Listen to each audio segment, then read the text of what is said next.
Hello, everyone. Потужного вечера. Ну, тут украинцев зовут домой, причем зовут настолько настойчиво, что стали уже пропагандистские ролики снимать. And so talented. Here, basically, we see some guy getting off the train. Obviously, he came from abroad to visit his home country. And the platform, no Jaren drones, no people going anywhere. Just one guy got off. It's bright, warm, decent, clean, wonderful. You can immediately tell it's the beloved homeland. It brings a tear to your eye.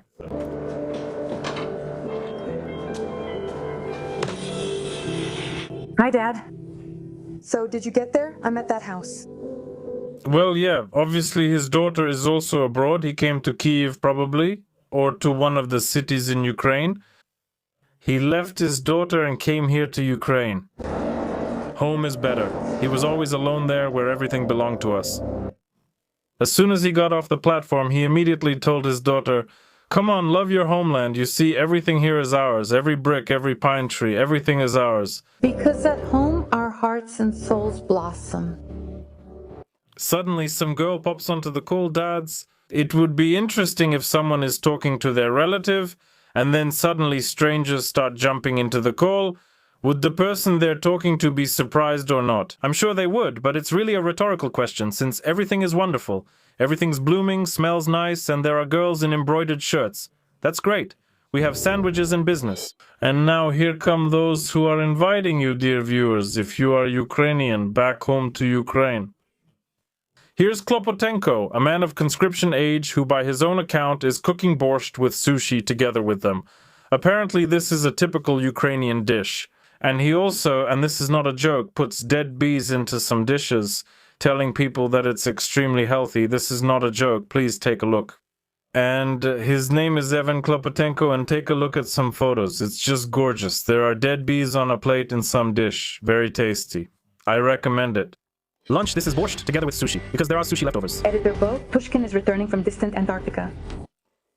Ptushkin is another man of conscription age who works as a blogger, and he always returned. I don't even know who that is, to be honest. Some kind of house, some kind of embroidered shirt with dogs or llamas. In general, maybe it's the Dalai Lama then, I don't know. But he looks different, I think, because it's better at home. It's better at home. Better is a typically Ukrainian word. Well, basically, in the Western dialect, they do have better. It really exists. That is, they don't say better. And when I used to read fairy tales as a child, I think I read some Transcarpathian fairy tales, and they had better there. There they say fino, nagazda, and bisiklia. And some people say better. Well, okay, I'm just nitpicking now. The way it was filmed is just amazing, really. Make excuses, but I just can't hit the notes. You choose for yourself who you are and what you are. They mix Hopak better at home. Yeah, by the way, that's already the third draft dodger. I'm counting the men of draft age here, who for some reason are dancing Hopak instead of supporting their beloved homeland that's in trouble. And about the trouble, that's no joke. And for some reason, instead of that, they're performing in a warm studio, bursting into this guy's broadcast. And understand me correctly, of course I'm nitpicking a bit, but on one hand, they're catching men on the street who are 50 years old. Just recently, they caught a 59-year-old guy, and he only had a few weeks left until he turned 60. And all these people are living their best lives and saying that it's better at home. Because, of course, it's better for them. They're not fighting. And those who come back will be taken at the border right away. Who are they calling back? Children and women? So, are the bombings better too? Or will the combat Hopak help there? Yeah, that's Aliona. At home, there's rap, and the survivors have heightened senses. Yeah, that's Aliona. There's no confrontation here between East and West. I mean, between the East and the West. Absolutely, can you imagine? People with the West. Ukraine is a monolithic country which is connected by religious, social, and economic ties. There is no division in religion, in views on the war, in views on language policy, or in society. There is no stratification, meaning no separation into different categories. That's wonderful.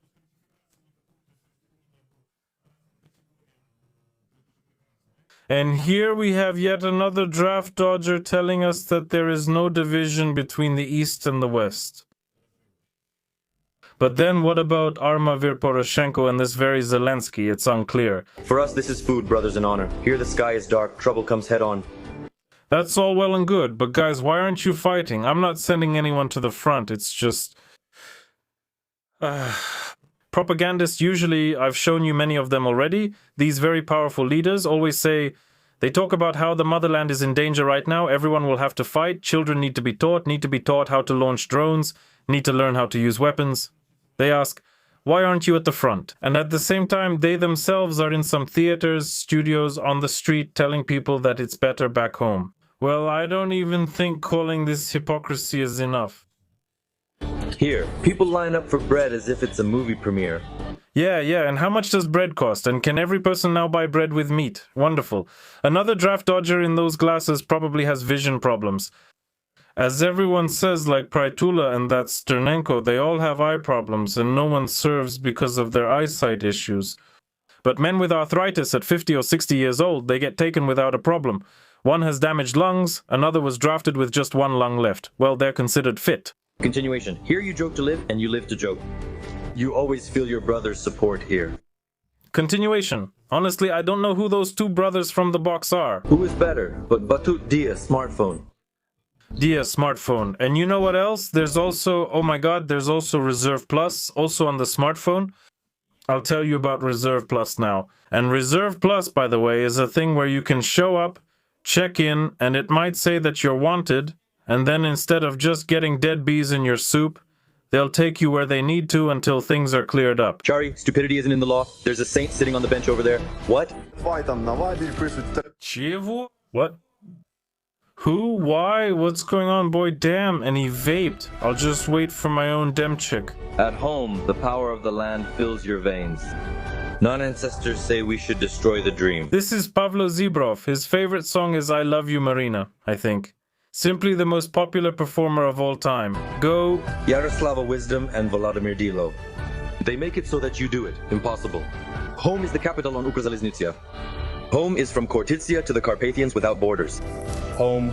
This is especially true for the character of this so-called singer. I just can't stand him at all, just based on his looks, ever since he first appeared on TV. As soon as he appeared, I just don't understand why I have such a reaction. And this character supposedly joined the army, smiling with that strange smile of his after all those cosmetic procedures. I don't know what's going on there, what's with that transplanted beard.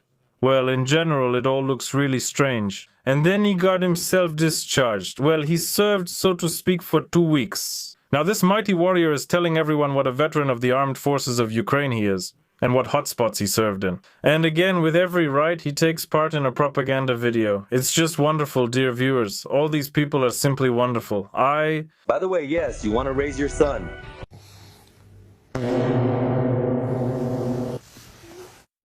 I raised him. Well, good job. And if the man isn't 60 yet, maybe he's, say, 50 or 58, then you raised him and send him to the front to assault some tree line. That's it. In short, I counted, I think, 15 or 16 draft dodges in this video. If you counted fewer or more, write it in the comments. I don't understand who writes the scripts for these kinds of videos where they show people who just annoy everyone. These so-called patriots. Those hooray patriots aren't bothered by it. They'll just agree and say everything is wonderful back home, fathers in boots, everything's great. Very nice, but in reality, all those people who are even neutral, when they watch this video, well, I think they won't suddenly feel any inner urge to return to this wonderful country where all these characters are telling us that it's better at home. Sure. Won't feel it. At least I haven't felt it for about 12 years, to be honest. I'm already a citizen of Spain, but still. And now let's take a look at what's really happening in this very homeland. Here I have a video that's not propaganda, but filmed by concerned people who saw a man being hauled into a van on the street. And here, of course, we can say that it's better at home. A few people gathered. Well, I wanted to say dozens, but how many people are there? Let's count. One man, they're trying to pull him away from the fence. And here a few people are taking part in dragging him into a van. One tried to free him, he was pushed, and then he was pushed again. Look at this, right here in the middle stands this bearded creature in a vest. He doesn't even have any muscles, he's just sticking his belly out, thinking he looks strong from the outside. So what? And of course, he got busyfied. They took that guy away and they're pushing this one aside too. This is what's happening in our beloved homeland. By the way, you can watch the full video on my channel. Just point your smartphone or tablet camera at this QR code and you'll go straight to the channel. Or right here in the video description, there's a link to my Telegram channel. That works too if you're watching me from a mobile device. In short, this is what men can really expect, at least in our beloved homeland. I have female friends and acquaintances who went to Ukraine with their children to visit their parents. Actually, there's another propaganda video where a Ukrainian woman comes to Ukraine and quickly starts getting cosmetic procedures because they're cheaper and better quality. By the way, I have to say, yes, they are better quality. Dentists and cosmetologists, especially nail salons, are excellent in Ukraine. In Spain, for example, manicures are terrible. Finding someone good among the locals who can do at least a decent manicure, I'm not talking about myself, obviously, since I don't even have one. And again, from what I hear from friends, the complaints and frustrations of girls and women, it's really tough for them. And in Ukraine, cosmetology and medical services are really well developed. But those who went there, for all that said, they wouldn't go back again because the people are different and the country is different. And then there's having to witness this on the street all the time. Someone getting hauled into a van, those sirens, all of it. Of course, home is better for some people, but mostly for those who are living their best life. I get paid for appearances in studios, I get paid for these propaganda videos. I get a deferment for these propaganda videos because a person who appears in them obviously isn't serving for certain reasons. Someone gets a deferment because he's a clown in a traveling circus. Someone suddenly has eye problems, their eyes hurt a lot so they don't fight. And I think there are probably several hundred or even thousands of people like that, who get a deferment through a favor from some crony, acquaintance, in-law, brother, or political ally. That's why they can make videos like this. And here, once again, Zelensky's words immediately come to mind. How strong we are, the planes are flying, we're going to bomb everyone. Yes. Well, now let's see what we have there with that very reserve plus. It turns out that not only Ukrainians who are abroad are being called to return home, but also those who are in the SZCH. The SZCH has tens of thousands, possibly up to 200,000 people if I recall correctly. Unauthorized leaving of the unit is called desertion, and these people are constantly being called to return. We will forgive you everything. And once again, well, naturally, no one actually forgives anything.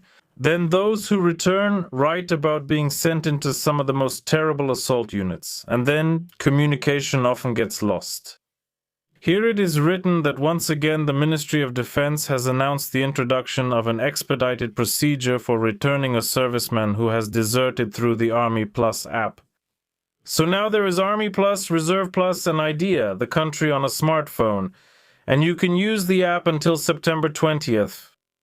Those who left their unit before June 12 can use the Army Plus app to independently choose a new unit, and also receive support and guarantees after returning to the Army. The procedure for returning to service is available for servicemen, military personnel of the armed forces, and transport special services. For National Guard fighters, it will become available in the coming days. What kind of algorithm do we have here? What kind of filter? Checking. Request. Selection of the military unit. Communication. Because after the request is reviewed, representatives of the unit will contact you to clarify the details. And arrival. Well, I don't know. Maybe there's someone on the channel who has already used this trendy algorithm. If everything worked or on the contrary didn't work and you can write about it, please leave a comment under this video. Personally, I have serious doubts that you could really just run away and hide at home like that. You wrote and suddenly ended up in units making drones somewhere near Kiev. You know, where all those barbershop fighters are filmed. Yeah, they're not from the front lines. One of them even splashed some mud on his face. And he started telling everyone that he just got back from a combat mission with the guys. That was, of course, really amusing. What else do we have? Well, a lot of things. At least the second part, you could probably call it that. Here it tells us that Ukraine has found a way to fight Russia's logistics. Again, there's an escalation, a response, a counter-response. The fight is intensifying on both sides. And here that same comeback video immediately comes to mind. Here, drones are flying, there are geraniums, there are some ballistic missiles, and here they're told, come back. So what's going on with the fight? Bloomberg reports that the AFU has found a way to cut off the Russian Federation Army's supplies in Crimea. Here's this map of everything, where all the booms are happening. And Ukrainian soldiers are telling us they've hit Russian supply lines with waves of AI-powered drones. In the south, they're suddenly starting to feel a fuel shortage. On the critically important Crimean Peninsula for the Russians, there's already a shortage. You could call this a win since there's nothing significant left in Crimea. I believe they even removed the fleet, though I might be wrong. As far as I know, nothing important remains. But here we're modernizing long-range strike drones. Crimea is being bombed and blockaded. And it's reported that in May, the number of strikes on Russian fuel tankers increased by 40 compared to the previous month. This was shown by an analysis of data from the Ukrainian Ministry of Defense. The destruction of launch sites is happening here. Well, and Mikhail Fedorov, our Minister of Defense, has launched a logistical lockdown for the Russian army. At the same time, as far as is known, a Ukrainian offensive is not being planned. But this effort to cut off supply routes is being pursued pretty aggressively. And here, well, you can't really say that everything is fine. Everything is fine, Madame Marquise, everything is fine. Indeed, there is a fuel shortage, and not only in Crimea. At least, aside from Russian media sources, pretty much everyone is writing about it now, especially in Ukrainian media. There are also acquaintances who write from different cities telling about these very problems. Then what? They also say that such strikes are a priority, and probably in the foreseeable future they will increase. Then, at the same time, Bloomberg says that a cornered Putin becomes more dangerous. But I think it can only get more dangerous if, for example, the Russian Federation uses nuclear weapons. And again, they're playing with nuclear weapons, but I don't know what kind of person you have to be to do that. To expose yourself to that threat. Or rather, not yourself, but to endanger ordinary people. Of course, we're not talking about all those deputies, ministers, or bankers who basically haven't even been touched throughout the whole war. Except for one piece of shrapnel that hit and made a hole in a corridor in some ministry. I don't even remember which one. And right away, those kinds of people showed up there to take pictures with all sorts of relevant accessories. They're writing again about a turning point, about how everything is fine, but maybe the threat is an escalation from Moscow. At the end of last month, a Russian drone hit a residential building in Romania, a NATO country, and the threats to the Baltic states have become more explicit. Well, I don't know about escalation. It all looks strange, like it's been made up. But the main thing is that the return is going just perfectly. Then what? By the way, I haven't shown everything about the return yet. There have already been, Ukrainian men here. Now, those who are at the front are being replaced by migrants from Bangladesh, India, and some other countries. They are paid quite a lot.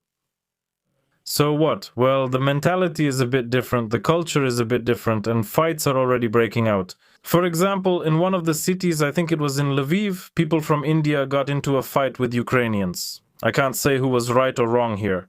Again, because the video isn't clear, anything could have happened. Maybe some not-so-sober fellow countrymen could have come up and started bothering someone from another nation. I allow for anything here. Maybe it was the other way around, maybe they did something. So, from my side, I'm not making any accusations.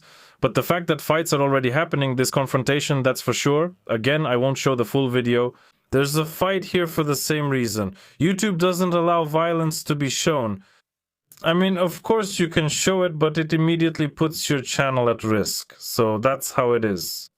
But you can watch it right here again on your smartphone or tablet by going to my Telegram channel. And now let's take a look at some powerful leaders, of whom there are many, and listen to what they think about our situation, about returning, and all the good things. So, who haven't we shown here in a while? Tuku, he hasn't danced the Tuki dance in a long time. Let him dance. Victory plan, victory plan, victory, victory. It didn't work out.